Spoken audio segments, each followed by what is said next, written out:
आज आपका विवाह देखा जो बिल्कुल ही सिंपल तरीके से हुआ है। एक सामाजिक परंपराओं से हटकर बिल्कुल साधारण तरीके से अपने आज यहाँ पर अपने विवाह किया है। बिल्कुल सिंपल आप हैं, वरना एक लड़की का शौक होता है सजना संवरना, लहंगा पहनना या और भी काफ़ी शौक होते हैं एक लड़की के कि मेरा जो हस्बैंड है वो घोड़ी पे आए। तो इस प्रकार का यहाँ पर मेरे को कुछ देखने को नहीं मिला। तो इतनी अच्छी प्रेरणा आपके अंदर कहाँ से आती है? क्या कहना चाहेंगे आप अपने इस विवाह के बारे में?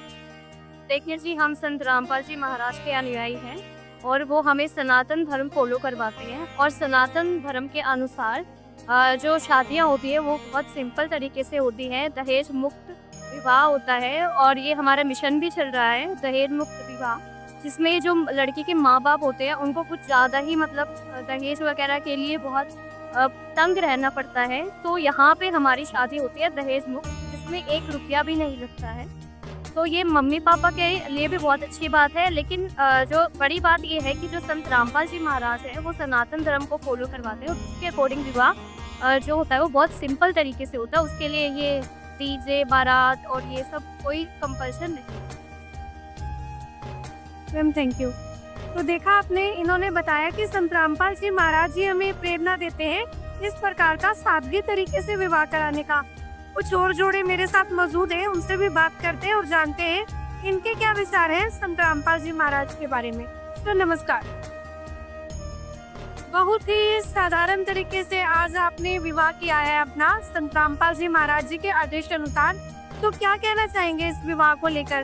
क्योंकि एक लड़के के काफी सपने होते हैं और आज के टाइम में युवा पीढ़ी का इतने साधारण तरीके से विवाह कराना बहुत ही अपने आप में हैरानी की बात है।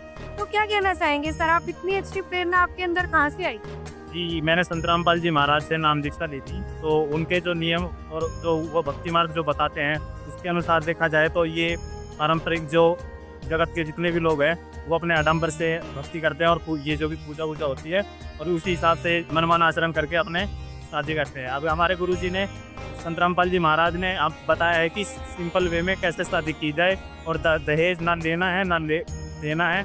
दहेज लेना और देना दोनों ही पाप है। और क्या पता उनके जो वो कर्ज लेके जो हमें दे रहे हैं, क्या पता वो हमारे सर पे चढ़ जाए और इस वजह से हमें तो दूसरों का ना दहेज लेना है ना किसी को देना है। और संत रामपाल जी महाराज हमें यही बताते हैं कि अपने सादा जीवन जियो और अपने भक्ति करो और यहाँ से अपना मोक्ष करो।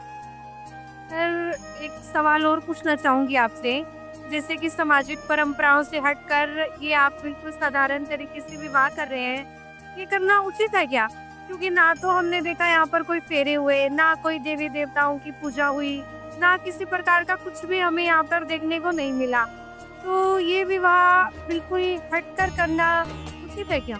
जी बिल्कुल उचित है। संत रामपाल जी महाराज भी बताते हैं पूरे शास्त्रों को और पुराणों के आधार पर हमें ये बताते हैं कि ब्रह्मा विष्णु महेश इन लोगों की भी जो भी शादी हुई है वो सिंपल वे से हुई है। ना उसमें कोई फेरे वगैरह हुए, ना ही कोई ऐसे बैंड बाजा बारात वगैरह या कोई भी आडम्बर उसमें यूज़ किया गया है। जी ये जो हमारी रमणी हुई है इसमें देवी देवताओं की सभी की स्तुति बताई गई है, जिसके अनुसार ये विवाह संपन्न हुआ है, जिसको हम गुरु जी के उसमें वे में हम रमणी के वास्तु बोल देते हैं।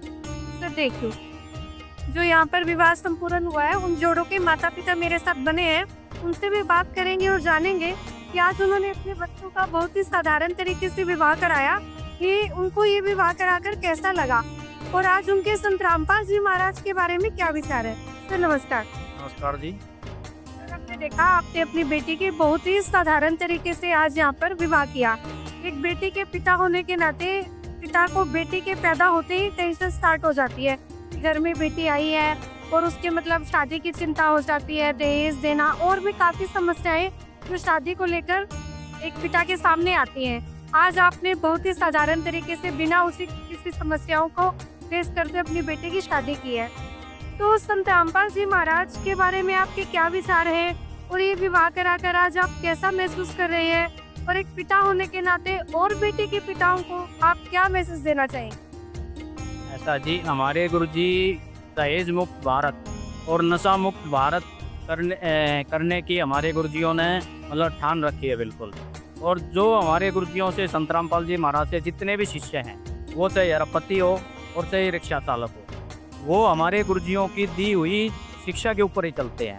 क्योंकि बाहर आडंबर की बजाय हम यहाँ 17 मिनट में हमारे गुरुजियों ने जो रमैनी कर रखी है 17 मिनट में विवाह की, वो 17 मिनट में बगैर दहेज के, बगैर ड्रामे के, आडंबर के विवाह संपन्न हो जाता है। और जैसे बेटियां जला दी जाती हैं, गर्भ में मार दी जाती हैं, तो हमारे गुरुजियों से नाम दीक्षा लो और हमारे गुरुजियों की प्रेरणा से यहाँ बगैर दहेज के शादियाँ करो।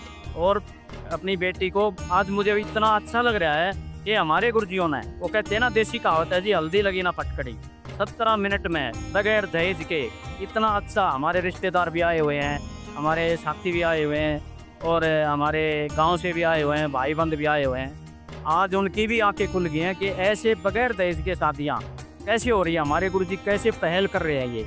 और हमारे गुरुजियों का मिशन है कि दहेज मुक्त भारत करना। और आज हमें इतना अच्छा लग रहा है कि हमारे, और ये नहीं है जी कि कुछ लोग कहते हैं कि भाई नहीं, वहाँ तो ऐसे अनपढ़ लोग जाते हैं, ऐसे है वैसे। ये बेटा इनकम टैक्स में अधिकारी है और बेटी साइंस टीचर है TGT दिल्ली में।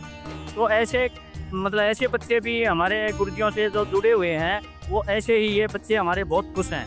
और इन्होंने ही कहा कि हम तो अपने गुरुजियों के अनुसार ही मतलब रमैनी करेंगे, और हम तो कहते हैं। तो आज समाज को मैं हाथ जोड़ कर ये प्रार्थना करता हूँ कि हमारे गुरुजियों से नाम दीक्षा लो और दहेज मुक्त भारत की पहल में हमारे गुरुजियों का मतलब साथ दो। सर, एक और सवाल आपसे पूछना चाहूंगी मैं। संत रामपाल जी महाराज जी सनातन धर्म को फॉलो करते हैं, और सनातन धर्म में इस प्रकार का विवाह करना कहीं पर लिखा है क्या? ये जो आज आपने विवाह किया सामाजिक परंपराओं से हटकर, बिना किसी फेरे के, इस टाइप का हमें कुछ नहीं देखने को मिला। लेकिन सनातन धर्म तो इन सभी चीजों को मानता है, पर आप सनातन धर्म के आजकल फॉलो करें, तो इसके बारे में आप क्या कहना चाहेंगे? हाँ जी, देखो, असली सनातन धर्म हमारे गुरुजियों ने ही बताया। जैसे शिव जी की शादी हुई, विष्णु जी की शादी हुई, ब्रह्मा जी की शादी हुई, उन्होंने उनकी माता ने, दुर्गा ने कह दिया, जाओ बेटा, ये शिव जी को कह दिया, ये पार्वती आपकी पत्नी है और जाओ अपना घर बसाओ। विष्णु जी को लक्ष्मी को दे दिया और जाओ बेटा अपना घर बसाओ। तो जब ब्रह्मा विष्णु महेश ने ही कोई आडंबर नहीं किए और बगैर बारात के, बगैर कुछ किए हुए उनकी शादियाँ होगी, और जो आम जनता इस ब्रह्मा विष्णु महेश को जो पूज रही है, इनको भगवान मानती है, तो वो ये समझें कि जब ब्रह्मा विष्णु महेश ही बारात नहीं लेकर गए तो हम ये आडंबर क्यों करें। और ब्रह्मा विष्णु महेश जी को हमारे गुरुजी छुड़वाते नहीं है। कुछ लोग कहते हैं कि ब्रह्मा विष्णु महेश की भक्ति छुड़वाते हैं, नहीं, हमारे गुरुजी कहते हैं कि तीनों देवा कमल दल बसे हैं, ब्रह्मा विष्णु महेश, और प्रथम इनकी वंदना, फिर सुन सतगुरु उपदेश। तो हमारे गुरुजी इनके असली मंत्र बताते हैं। और इसलिए हम समाज से ये कहना चाहेंगे कि हमारे गुरुजियों से नाम दीक्षा लो और अपना कल्याण करा लो। Thank you.